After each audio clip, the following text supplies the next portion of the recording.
மதுரை கலைஞர் நூற்றாண்டு ஏறு தழுவுதல் அரங்கத்தில் திருச்சி மாவட்டம் சார்பில் நடைபெற்று வரும் ஜல்லிக்கட்டு போட்டியில் 650 காளைகளும் 500 மாடுபிடி வீரர்களும் பங்கேற்றுள்ளனர். இது தொடர்பான கூடுதல் தகவல்களை எமது செய்தியாளர் கண்ணன் வழங்க கேட்போம். கண்ணன், வணக்கம். இது தொடர்பான முழு விவரங்களையும் பதிவு பண்ணுங்க.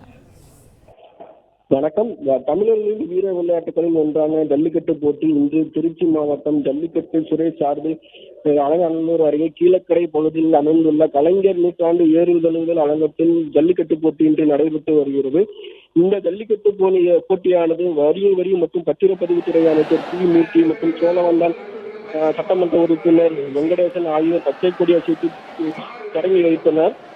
இந்த ஜல்லிக்கட்டு போட்டியில் பல்வேறு மாவட்டங்களிலிருந்து சிறந்த 650 காளைகளும் சிறந்த மாடுபிடி வீரர்களும் களம் காண உள்ளனர். மேலும் இந்த காளைகளுக்கான பரிசோதனை செய்தும் வீரர்களுக்கான மருத்துவ பரிசோதனை செய்த பின்னரே களத்திற்கு அனுமதிக்கப்படுகின்றனர்.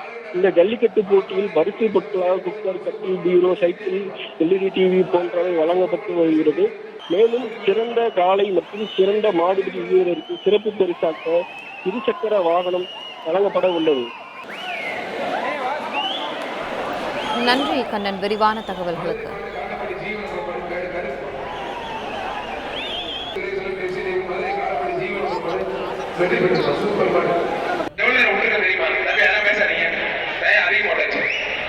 மாடு சூப்பர் மாடு வெற்றி பெற்றது.